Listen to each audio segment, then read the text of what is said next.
All right, so hopefully you can hear me pretty well because I have a headphone in at the moment, but hopefully that helps with traffic or whatever, because I'm about to be walking past traffic. But anyways, the thing that I'm going to talk about is experiencing extreme ups and downs in your moods, in your emotions, and also experiencing like these kind of crazy shifts of just waves of emotion. And I don't know, it's really interesting. So basically what I'm talking about is maybe like specific days where there are a lot of emotions that are like sitting around in the collective, and sometimes some of them are a little bit more, I guess, intense than others, and some days it could be easier to pick up on one than another. So being really conscious of my emotions, I find it really, sorry for the mini burps, it's kombucha. Anyways, so becoming really conscious of my emotions has showed me like the bipolarness, I guess, of the collective conscious the collective thought kind of basin, or emotions basin. And I find it really interesting that it's both affecting me and it's affecting everyone around me. But for me, it seems like it's only affecting me for the amount of time that the emotion is coming through. So like, I'll feel the emotion, and then let's say that there's more than one person involved, right? And I'm feeling this negative emotion from both of the people, and then all of a sudden I let go of the emotion, but then it's perpetuated by the other person. Like, what do I do?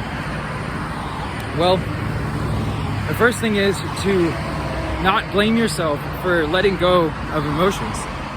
So one thing that can perpetuate negative emotions a lot is the constant feeling as though you need to perpetuate a negative emotion because you already felt a negative emotion.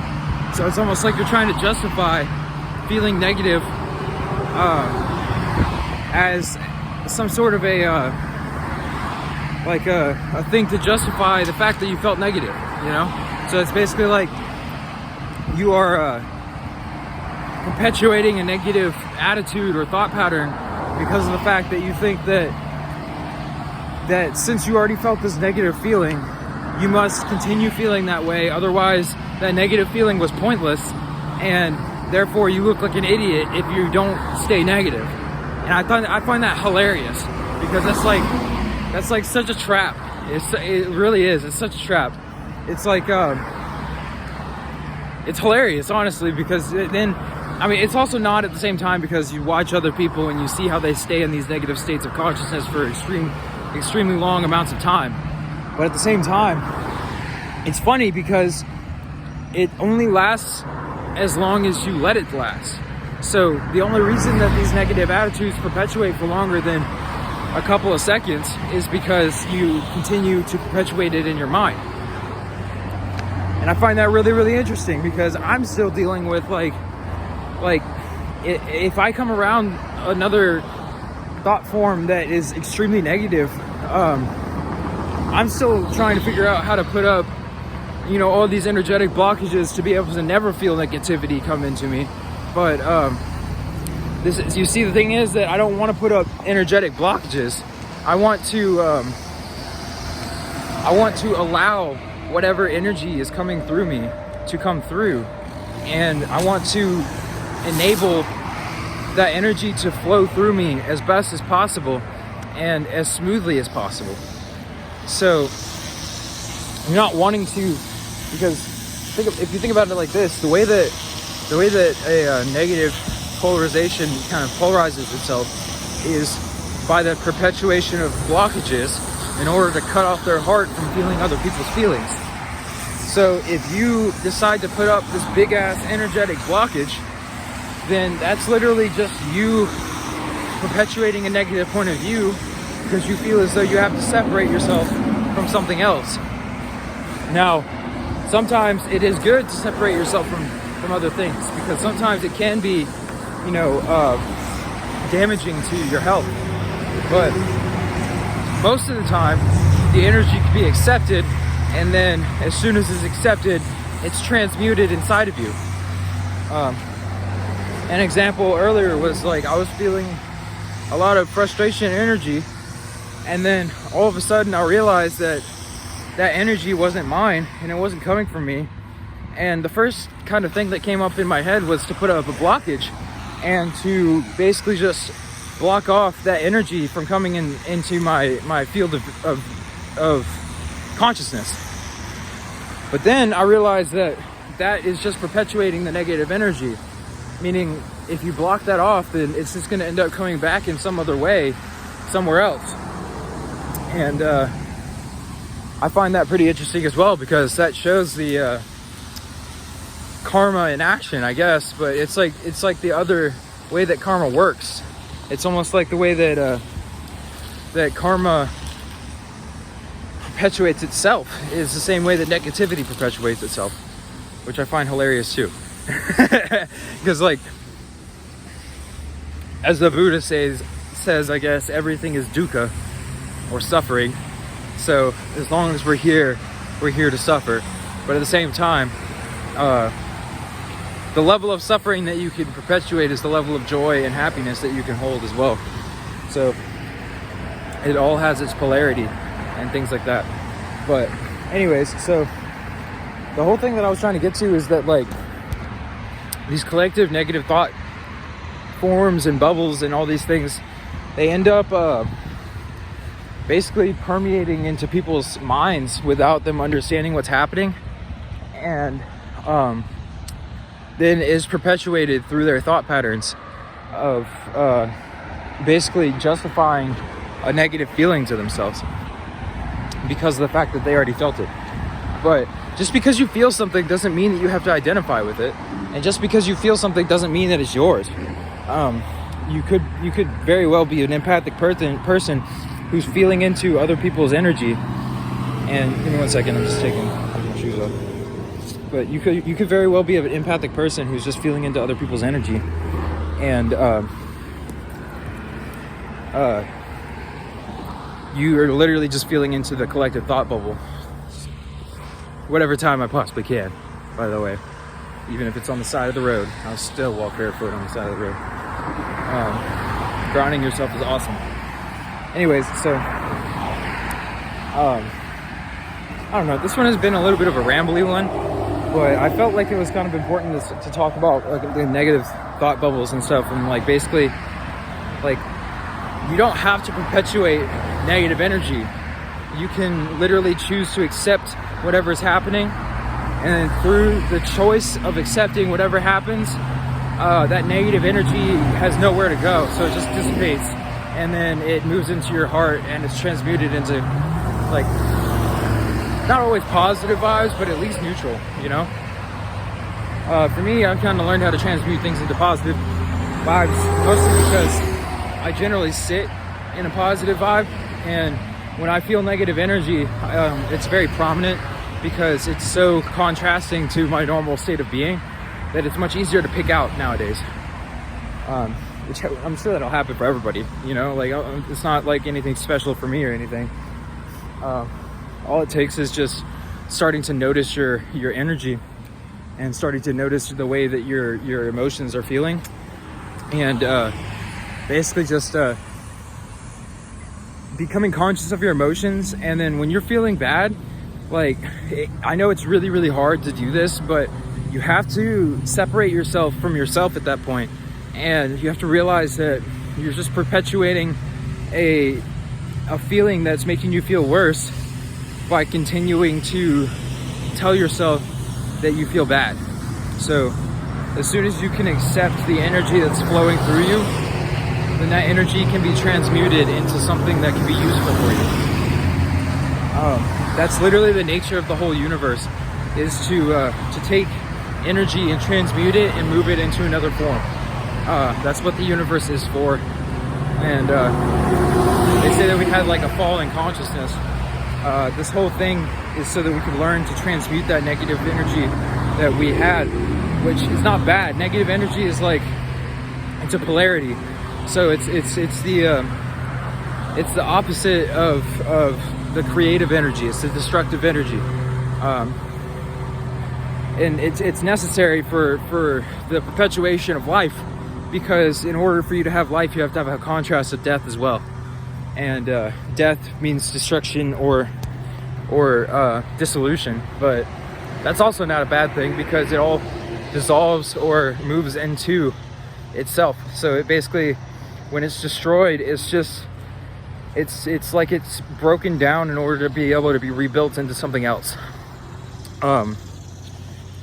So all this energy is not positive or negative, and no matter how it makes you feel. So even if you're feeling utmost sadness, depression, anxiety, rage, any of these different kind of emotions that are extremely powerful, they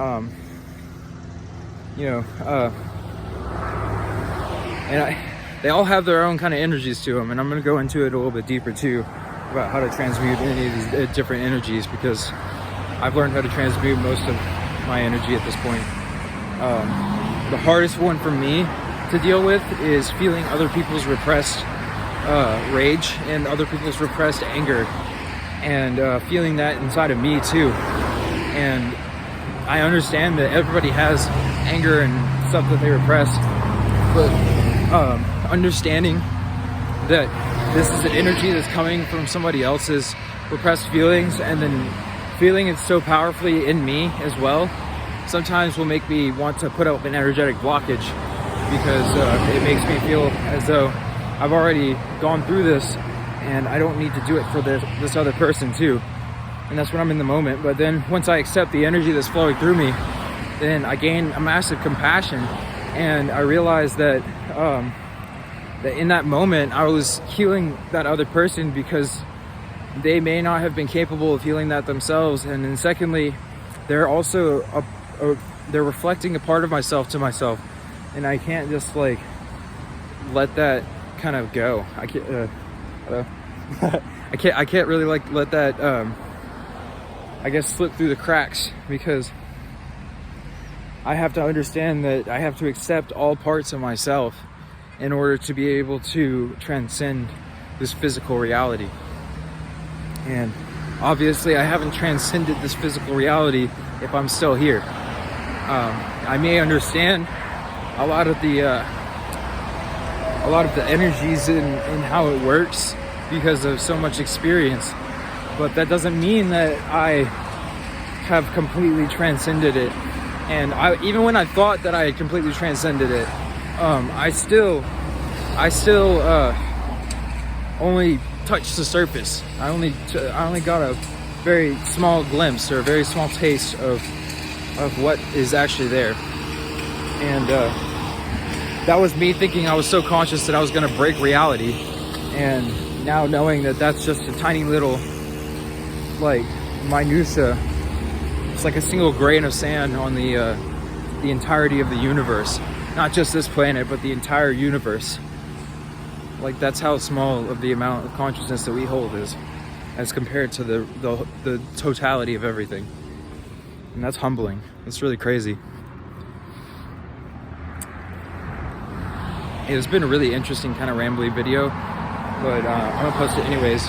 And if you made it this far, then first of all, thank you. And secondly, the bandana, the reason why I'm wearing a bandana is because I have 2 pieces of moldavite, a piece of danbarite, and a piece of zestulite inside of the bandana on my third eye. And I'm basically just trying to I did a moldavite sleep last night with 2 pieces of moldavite and a piece of saffordite as well. I have that in there too. And I slept with the saffordite and the moldavite in the headband on my third eye, and I had some pretty interesting dreams. They seem to be more clear and prophetic, or prophetic, or pathetic, I think. I don't know. Basically, when you prophesize, you can see things. these dreams seem to be a lot more clear, and like they say something.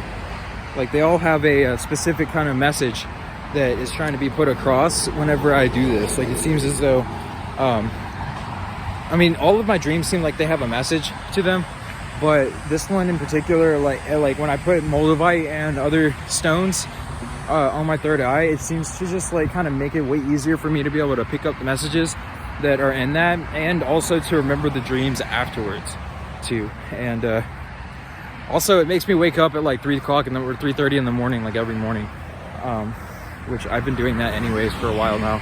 And I'll wake up at like 3:30, and then generally I'll either get up at 3:30 or 4:30, and then I'll stay out for like an hour, and then I'll like nap for like an hour, and then I'll get back up at like 6:30, and I'll just stay up. And a lot of times I'll get up at like 4:30, and then I'll meditate until 5:30, and then I'll go back to sleep for like an hour, and then I'll get back up at like 6:30, and then go throughout my day. But generally I'm waking up pretty early, because it just changes the entire day. I used to be one of those people who would sleep all through the night, all through the day. I mean, and I'd wake up at like 3 o'clock in the afternoon, and I completely changed that, because it's like, it makes it really hard to get anything done during the day. And it also, like, with the amount that I really love the sun at this point, I really want as much time as I possibly can to be able to be in the sun. That was just talking about me though, so I hope you guys got something from this, and I'll make another video later today. Peace.